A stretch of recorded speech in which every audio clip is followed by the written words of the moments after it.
I strongly believe technology is a clear driver for innovation.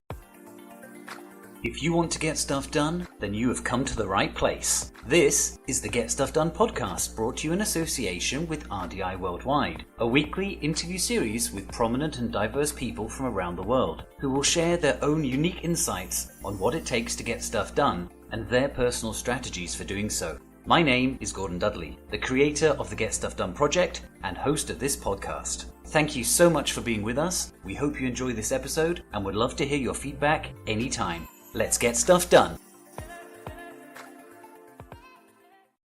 Hello and welcome back to another episode of the Get Stuff Done podcast. Today I'm joined by Erwan Vilfeu.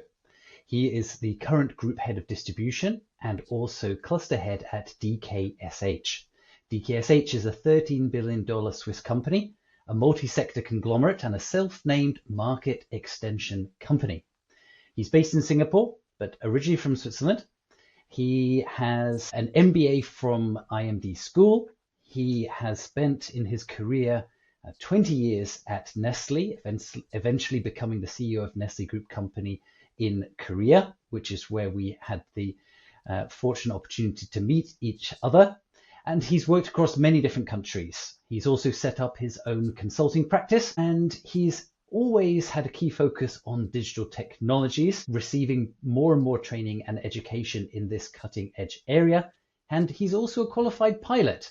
So I think he is a really good guest to come on the podcast and have a chat about getting stuff done. So Erwan, thanks so much for being with us today. Thanks for having me, Gordon. Nice to see you again. Good to see you again too, with I guess the Singaporean sunset behind you there. That's a really good view. Exactly. It's 6 p.m. So another 45 minutes, it will be dark behind me. Yeah. I guess having fingertip access to very current data, day-to-day data is one of the key things which can help inform those decisions. But there is such a thing as, overload from data. You can spend too much time looking at too many sources and end up not, almost like paralysis of analysis, right? Where do you kind of feature on that balance? Yeah. So you mentioned I strongly believe technology is a clear driver for innovation. Actually, we used a lot of technology in my previous work when I was at Nestlé because we looked at different ways to engage with consumers. We looked at different ways to capture information and to work on our sales forecasts. Mm-hmm.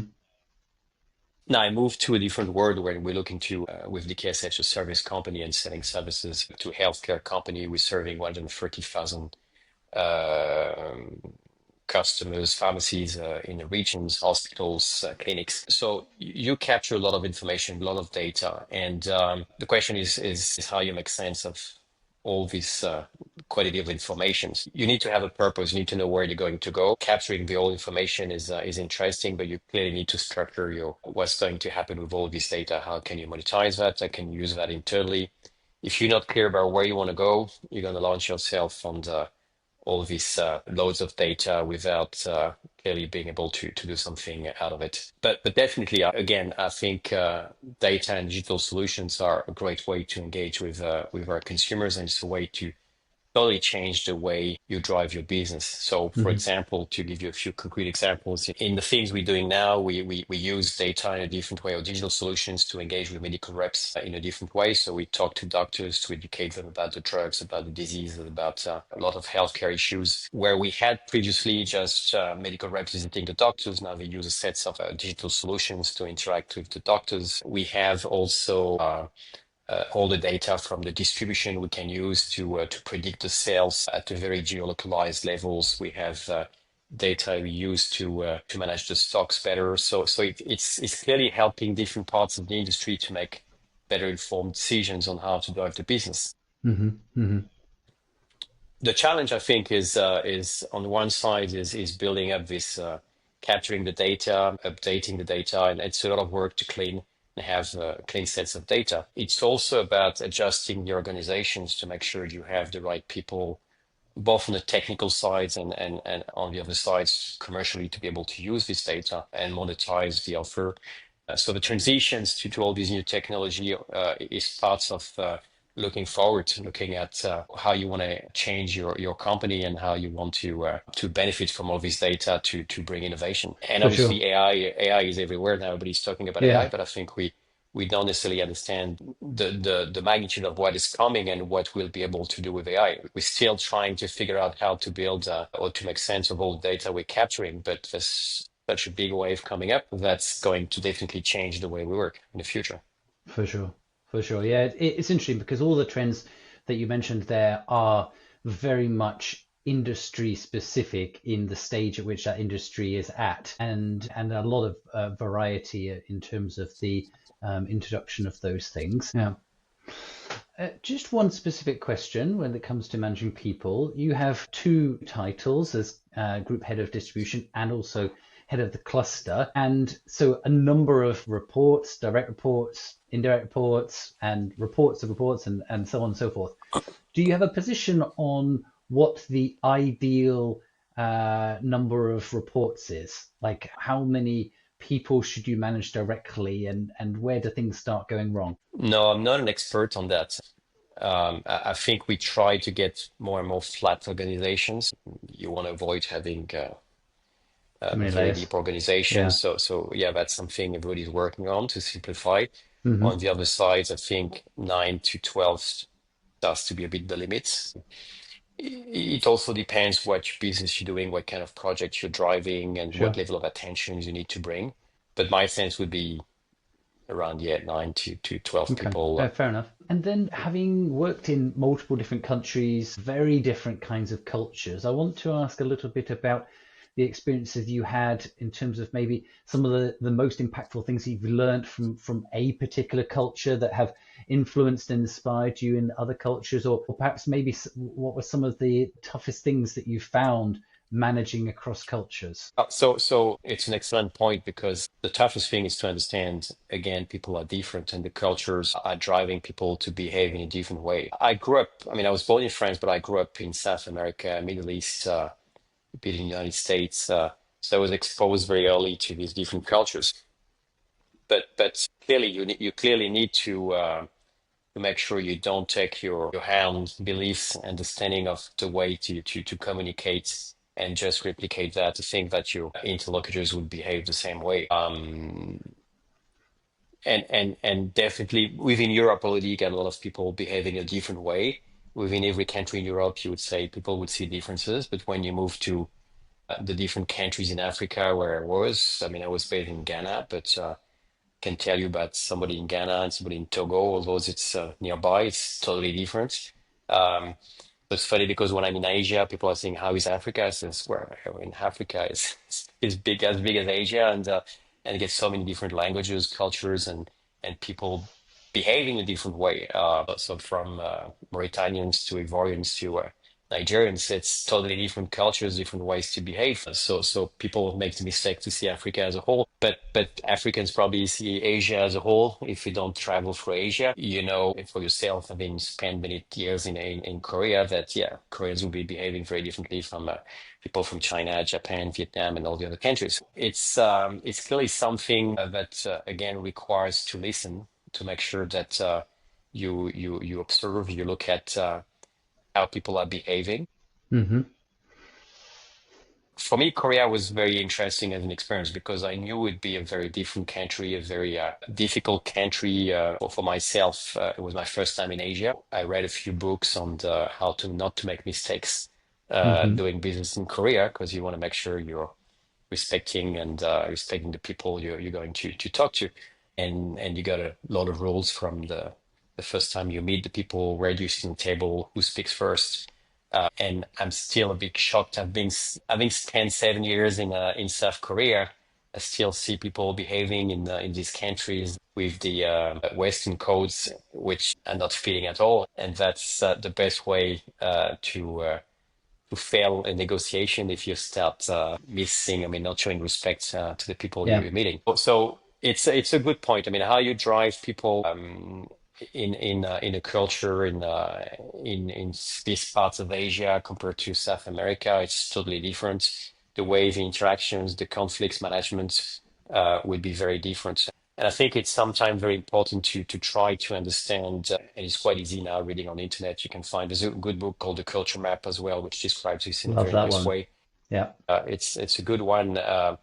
Actually, the interesting thing is that I discovered that book not long ago, and I thought I knew everything, having spent, I mean, I worked in 12 different countries, so I thought I knew everything, but it was quite interesting for me to still discover some very interesting anecdotes on the how to manage people. But Definitely. it's a very important point for people who are traveling and living abroad, or trying to manage, negotiate, or discuss with interact with teams across different countries.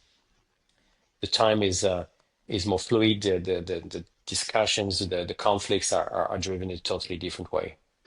Yeah, I mean, global mindset is a, a bit like the slogan that gets put on that. You know, the person that has the global mindset might be the one who is most likely to be sent to that foreign posting, or that a different part of the organization in a different country. But there's many elements of it. That you can reading books and understanding the cultural background and history is a significant part. And then of course you've got to live it, you've got to actually kind of experience it firsthand. But then also when it comes down to it, I think also what you've explained there is that at the end of the day everybody is a person, is a human, and there will always be variety within teams and organizations. And I think there is always an opportunity to form those mini cultures within organizations. Mm. Every organization that I've been in the past, there have been some very formal traditional teams, and there've been some very progressive and alternative teams going on within the same, they're sharing a same company culture perhaps at some level, but then a lot of variety even at team level, which I think comes down to when we are managing and others, one-on-one relationship is that in every case is kind of different. So for you, what was the business culture that you found most challenging, and why? For me, business culture becomes challenging where you start to have a lot of politics and lacks of transparency, and when you start to think, I cannot expose my ideas, I cannot be creative, I have to be careful about what I'm saying. I mean, managing people with fear is Mm, definitely not the right thing to do. And I think that's a bit the whole style and things you had in the past, but you still find some toxic managers as toxic people in the teams, which are some people who could sometimes be high performers. But it's always the question of the matrix of the what do you prefer between the low performer, but the with values. great mindsets of Yep, yep. or somebody who was a high performer and No with low values. values. I think it's clear how somebody can really damage the culture and get the whole team to these functions if they don't share the same values or great values as the rest of the teams. Um, so for me, we talk about a team in a team like in sports, whether you play rugby or football, the team works well. If you have Hmm. only champions which are not a real team, it's not going to work. So it's making sure people trust each others and living their ego outside and share the problems, help each others and create together and get things done together. That's what's working. And I've seen in multiple occasions how all that can be deteriorated quite quickly when you have somebody coming from outside that starts to break this harmony. It's like an orchestra who's playing well. You get somebody who doesn't play well, and suddenly everything starts to go very quickly in a very wrong way. The band needs to be synchronized to have a good gig. For sure, for sure. Kind of building on to that in terms of developing skills and moving up an organization, but also moving geographies and such. What do you consider to be the most important transferable skill for people in work these days? Again, I'm coming back to listening. I think that's a skill people are losing, whether it's in a personal life or at work. You want to talk, you want to express your ideas, you start thinking about what you're going to answer before the other person has finished to answer your question. It's hard to listen. It's hard to listen with intensity and really trying to understand what the other is trying to say and what Hmm. he's trying to say beyond the words and how he's saying that. And that's key for leadership, because again, it's really about understanding what the person is trying to say. And you got some Hmm. culture, again, I'm coming back to um, cultures I've met in Africa or in Asia, where people would tell you it's okay. Everything is And now, okay. Yeah. yeah, the thing is Don't, okay, it's yeah. okay, Don't it's okay, worry. Don't worry. Yeah. don't worry, it's Yeah. fine. You know, you got this very strong thing in not losing face in some countries in Asia. So people would never tell you if something is not going okay, and when they're telling you it's too late, it's because we have no choice anymore. So the ways you would ask the question and listening to the answers and are very critical to get people to really tell you what you want to hear. And I'm coming back on something I was talking before about the different transitions, and the way you grow in hierarchy. The trick, if you don't have the right culture, if you don't establish the right rapport with your teams, you get at a point where as a boss, people are not going to tell you transparently when there's an issue, transparently when you're doing something wrong. Now, it's good when you're going gradually through the hierarchy, because you still have a boss that can tell you you're doing something wrong. But you get to a point when you're a country GM, or where you don't have anybody telling you when you're wrong. They're looking at your financial, they're looking at your results. They might hear things about projects being delayed. But if you're a country head, you find yourself in a position where, if you manage by fear, people will never tell you if you're doing something wrong. They never tell you what's going wrong, Yep. and you have nobody on the top to correct you. So if you want to get a feedback and learn and be able to adjust the course of the ship driving the business, it's very important to get these ways to communicate with your teams, which are going to allow you to get some feedbacks. And in some culture, it's quite challenging, because you got some cultures who are very top down, very hierarchical, like in South Korea, Japan, for example, and it's going to be very difficult for somebody to tell you what they think. I remember a few occasions in trying to break these things and change the culture in South Korea, and you bring everybody around the room, and you ask everybody to share about personal things, and then to tell you what they think about you, etc. And that's so difficult. People would not manage to do it. It takes years, and I mean, it takes time to get people to really be confident and accept to open up and share things. But once you have people starting to open up and sharing some more personal things, or being able to trust each other, you totally change the way things are happening. Yeah, for sure. For sure. We ran a very interesting exercise not so long ago, Hmm. and we we uh, we were just again all together and trying to share how they felt about the business, how they felt about their role in the business, and where we were standing, and then share a few personal things about each other's, just to try to be. So it was a long process with a consultant, and one guy in the team just told us, and nobody knew, that in the past 3 months he had a very heavy health issue, and this was quite a shocking news. It was interesting because people were questioning about his performance and saying he doesn't seem he's very motivated, and then suddenly through that event you disclose, or you understand that behind that something has been happening, and maybe we could have helped him in a different way, supported him in a different way, and understand that it was not an issue of motivation, but just people have a life outside Yep. of work, and things are Yep. happening. And it's again about how you motivate people, and if you want to get a successful business, you need to manage everybody with their motivations, but also their personal life, and all the luggage they're carrying along with them. Yeah. I always like to keep things practical. On the listening side of things, Simon Sinek, great suggestion, which is put the phone away when you're talking to someone and you actually want to be there. Putting away doesn't mean putting it down upside down. That's not enough. It needs Yeah. to be out of sight, because what happens is it buzzes, Mm. and then the attention is distracted, and then you check it, and then it turns out it's someone you feel in that moment you should take the call from, and you're gone. And I think, yeah, definitely, certain people, certain cultures will always be at the ready to take that call, and it really destroys that dialogue that's happening there. Definitely. And it's coming back to the technology, and you got so many information, so many things coming that Yeah. and your attention span is also changing, and the question is all these new generations who have maybe a lower attention span, getting so many exciting things coming all the time, teaching them to spend time to listen to. Yeah.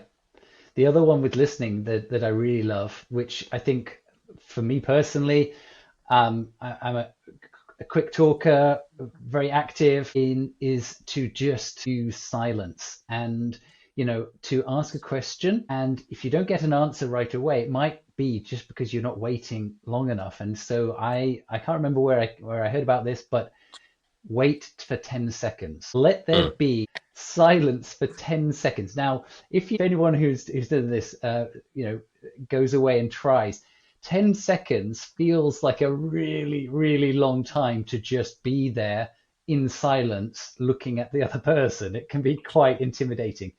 But the number of times when I have in my head, I've counted, I've asked a question, I've just waited, and I've got to 7, 8, 9, and then all of a sudden the person has a response. And so, in all the previous interactions, I'd waited a polite amount of time, maybe 4 or 5 seconds. If there are any thoughts, any questions, any feedback, whatever, nothing, nothing, nothing. Just waiting that little bit longer, all of a sudden, 100% response rate. And it was just giving people sometimes, especially from leaders who might be the most talkative, loudest in the room, giving the Mm. others that space, that safe space to be able to reply, was one thing that worked for me. It's the number one rule of negotiation. Uh, that's what we teach you as Whoever speaks first. silence, silence. No, no, it's really listening Yeah, to the other one. You don't yeah. necessarily need to speak first. You need Sorry, whoever speaks to first will lose the negotiation. yeah, probably, and then you need to listen, and then silently Yeah, let let the other one. And it's interesting when you go in all these negotiation games with somebody who's not trained, then is he will go for a price, you don't say anything, and without you saying anything, he will go for a low price, and because the person gets exactly. uncomfortable, and but yeah, you're right. Means silence is very powerful, and it's Indeed. you don't want to make it uncomfortable, but it's important to let people digest some of the informations and take time to answer. Well, Erwan, on that note, I'm afraid we have to welcome in the silence and end this podcast interview. It's been a fantastic conversation. Well, once again, Erwan, thank you so much for being our guest today. Thank you, Gordon. Nice to see you again. Thank you to everybody for listening to this episode and subscribing. And remember, everybody, let's get stuff done.